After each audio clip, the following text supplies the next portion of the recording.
ma natuke hästi lühidalt räägin, Sebastiani teemat ei võta ära, aga ma hästi natuke räägin sellest, jah, mis vähemalt mina enda töös näen. Et jätkuvalt ma tunnen, et väike ettevõtja jaoks, kui ta hakkab mõtlema, et noh, mul oleks vaja pilte ja videosid, mul ei ole neid väga palju vaja, mul oleks natuke vaja, võib-olla 10-20 tükki kuus, siis ma olen leidnud, et Higgsfield, ta võib olla kallis, aga näiteks seesama kõige väiksem 20-30 eurot kuus annab teile suurusjärgus 600 krediiti. Nüüd, mida see tööriist teeb, on see, et ta võimaldab teil saada ligipääsu tervele portsule erinevatele platvormidele. Ehk te saate vahepeal kasutada Nano Banana Prod, saate kasutada VO3, võib-olla kroki videot teha kuskil, eks ju. Saate mingeid overlaysid teha, noh, mingeid spetsiifilisemaid, võib-olla natuke erialasemaid asju, aga kui teil ongi ainult 1 või 2 tükki kuus vaja teha, teil ei ole vaja suures mahus teha. Et siis te saate selle väikse platvormiga korraks siit, natuke sealt, selle ühe hea asja teha siin valmis, ongi kõik. Et ta võib säästa raha tegelikult, sõltuvalt kui palju teil neid asju on vaja teha. Et see on jah, mis ma leidnud. Nüüd Mureka, keeruline, saab muusikat teha, natukene sõltuvust tekitav, et te saate, tunnete kohe, et olete suur DJ. Aga mis tema praktiline väärtus on see, et te saate justkui klipi teha valmis ja lõigata sealt välja oma 10 sekundit, 10-15 sekundit. Selle helisample'i saate kätte, mida saate kasutada. Et selle eesmärk ei olegi see, et te teete ühe terve loo ja siis võtate selle ja panete kuhugi, vaid te saate oma väikseid helisampleid reklaamidesse, lühivideotesse. Ma olen leidnud, et see võib olla selline hea osa, kui tahta midagi unikaalset, midagi, mis on ei ole laialdaselt copyrightitud ja kolmandaks aitab teil juhtida seda emotsiooni, mis te ise tahate tekitada. Siis avatarid, väga huvitav teema, võtab aega, tahab süvenemist, aga väga põnev. Et saate teha mingid modellid ise endale valmis, saate teha mingid tootefotod näiteks kliendi sihtrühmale personaliseeritult. Et kui teil on näiteks 4 erinevat kliendi profiili, teete avatarid valmis ja nende avataride abil saate tootefotosid teha näiteks. Et üks veel. Ja siis ütleme, Social Pilot, vana hea, et mis ta teeb, on see, et ütleme, teil on ettevõttes vaja teha postitusi ja teil on näiteks 2 sotsiaalmeediakanalit. Aga mõtlete, et sõber ütles, et tegelikult ma olen Facebookis, Instas, et TikTok võiks ka tegelikult olla, eks ju, kuskil sõber soovitas, siis keegi rääkis, et seal Twitteris või X-is käib ka mingi teema. Ja Pinterestis vist ütles ka, et peaks olema. Ja tegelikult YouTube'i shortsides võiks ka olla. Et nüüd, et see kõike muutuks meile 70 töötunniks nädalas, on üks hea tööriist Social Pilot. Ehk siis seesama postitus või lühivideo, mis te ühe korra loote, lingite Social Pilotiga oma sotsiaalmeedia platvormid ära ja ühe nupuga panete laivi või ajastate.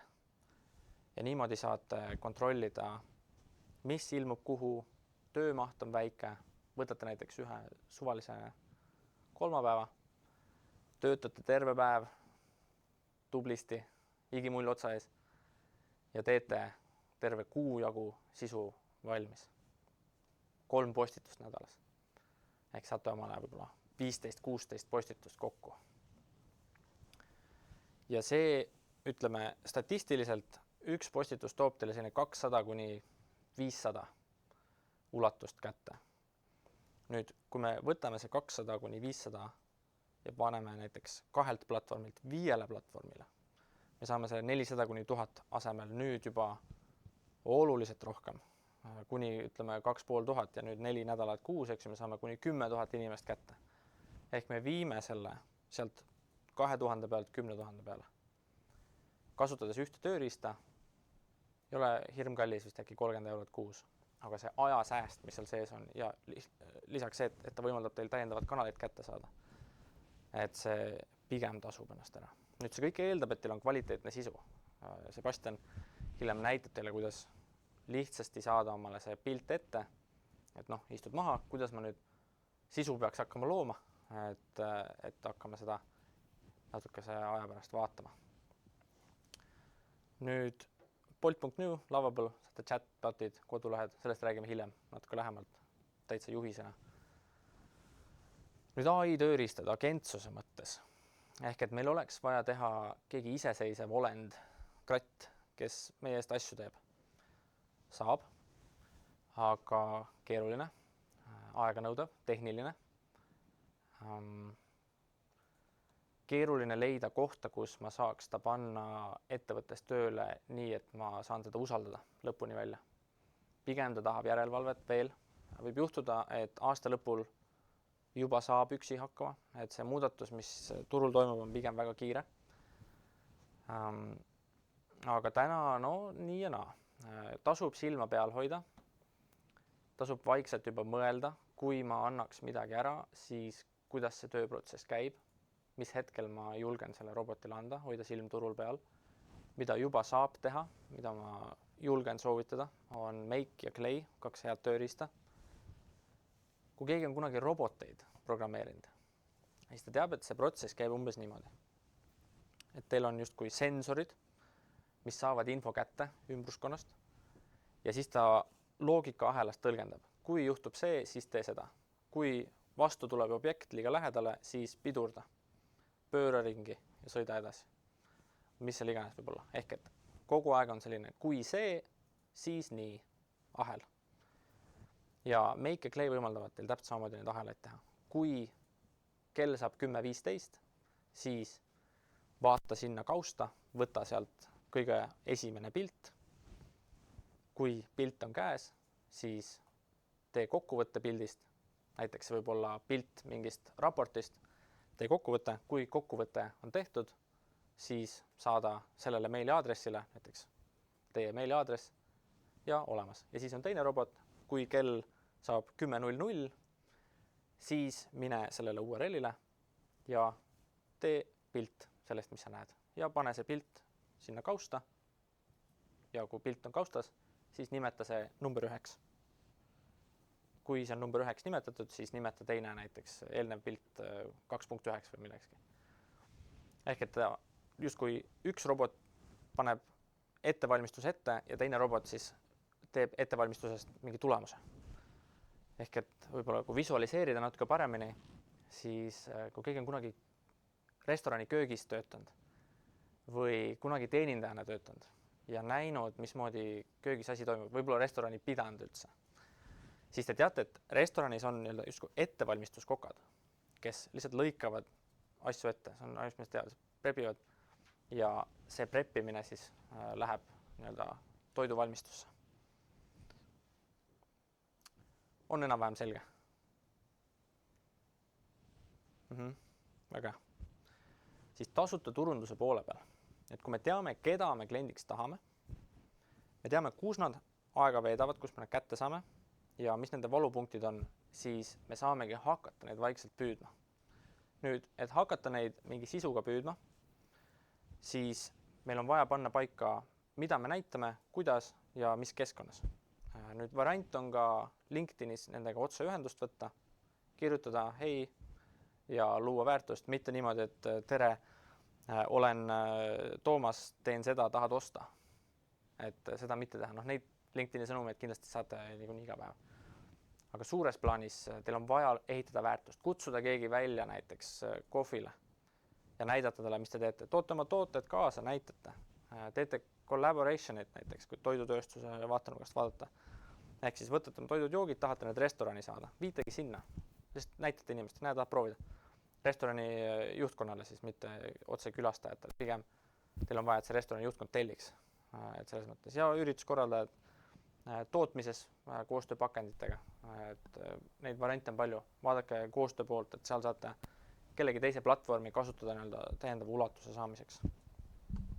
Siis AI videostrateegia poole pealt ma räägin natukene, kuidas mina igapäevaselt loon sisu ja sisuplaane, käsklusi, siis põhiliselt videote, piltide üldse sisuloome jaoks eriti palju erinevaid siis platvorme vaja ei ole. Mina kasutan ja räägin siin vist 3. Et et ChatGPT on väga hea siis sisuplaanideks ja käsklusteks, et kui meil on nüüd olemas kliendi profiil, me teame, mis on ta valupunktid, siis kui me kõik selle info nüüd sisestame GPT-sse, saab ta meile teha siis meile sobiva plaani. Ja nende käskluste all siis ma mõtlen seda, et iga AI platvorm vajab käsklust ja tihti, kui me ise selle käskluse anname, ei ole see nii hea ja GPT saabki teha neid käsklusi paremaks. Meie saame anda midagi umbkaudset, mida me tahame ja GPT siis kirjutab meile selle käskluse valmis, mis on siis täpne ja hästi kirjeldav. Ja siis paar nippi selle osas on see, et ma näen väga väheseid inimesi kasutamas häälkäsklust GPT puhul.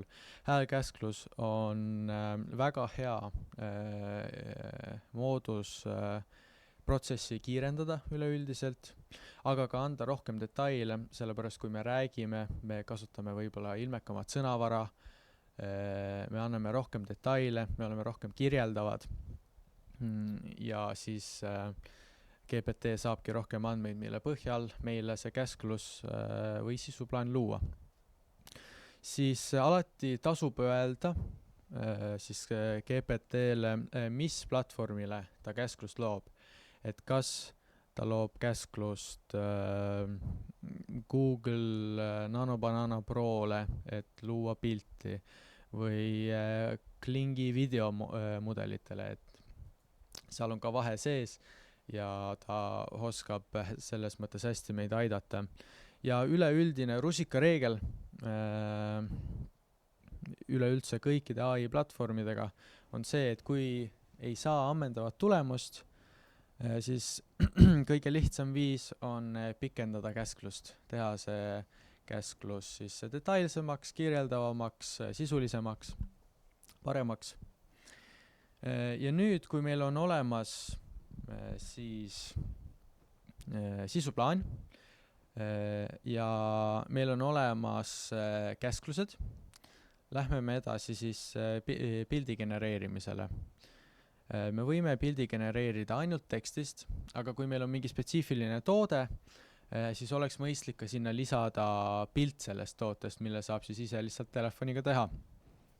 Nüüd meil on olemas pilt, meil on olemas hea siis nii-öelda prompt või siis see käsklus ning annamegi selle siis Nanobanana Prole. Mina pean Nanobanana Prod praegu kõige paremaks pildi generaatoriks. Ta on siis Google Gemini poolt välja töötatud. Ja nüüd, kui meil on ka soov teha video, siis seda sama pilti, mis me just saime, võib siis kasutada edasi Klingi mudelite või Veo siis mudelitega video tegemiseks.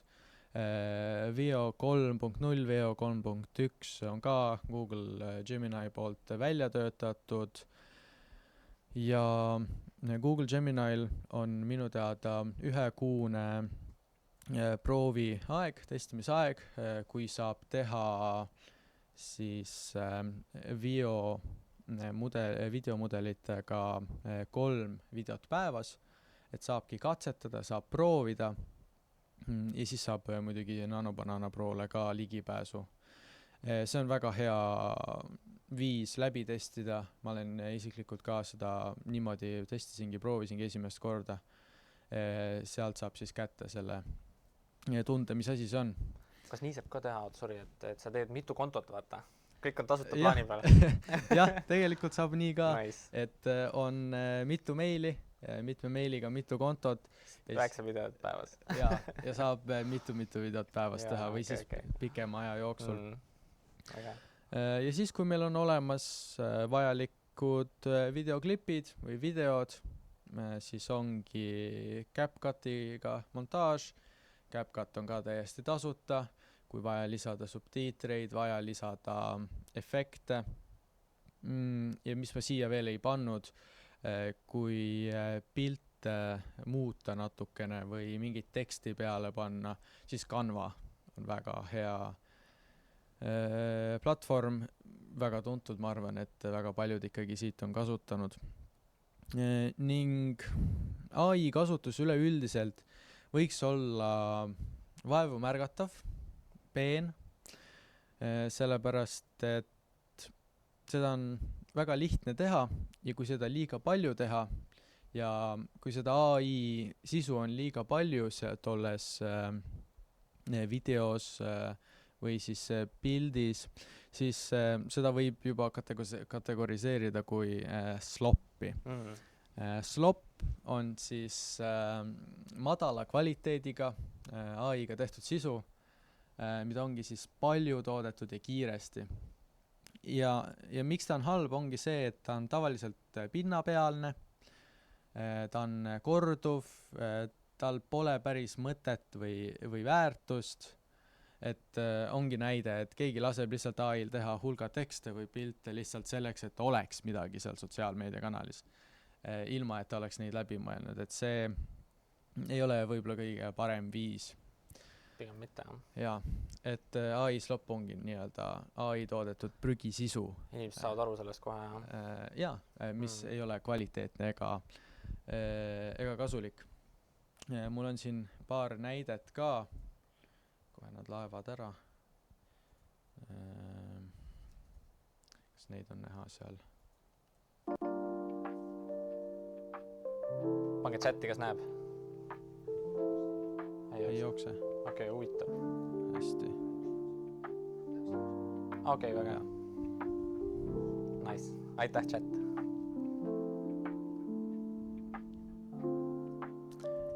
Et see video, mis praegu nägite, oligi tehtud ühest pildist. Sisend oli ainult pilt või? Üks pilt. Päris. Nii.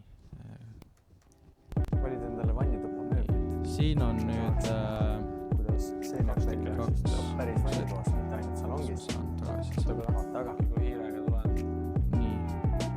Manuaalne sekkumine. Jaa. Näiteks. Siin Võtame panen algusse. Valid endale vannituppa mööblit. ongi kuidas see näeb välja päris vannitoas, mitte ühele ainult salongis. mööbliettevõttele tehtud video, kus siis see taust muutubki, Näiteks. et näidata, kuidas see mööbli ese siis näeks välja erinevates ruumides.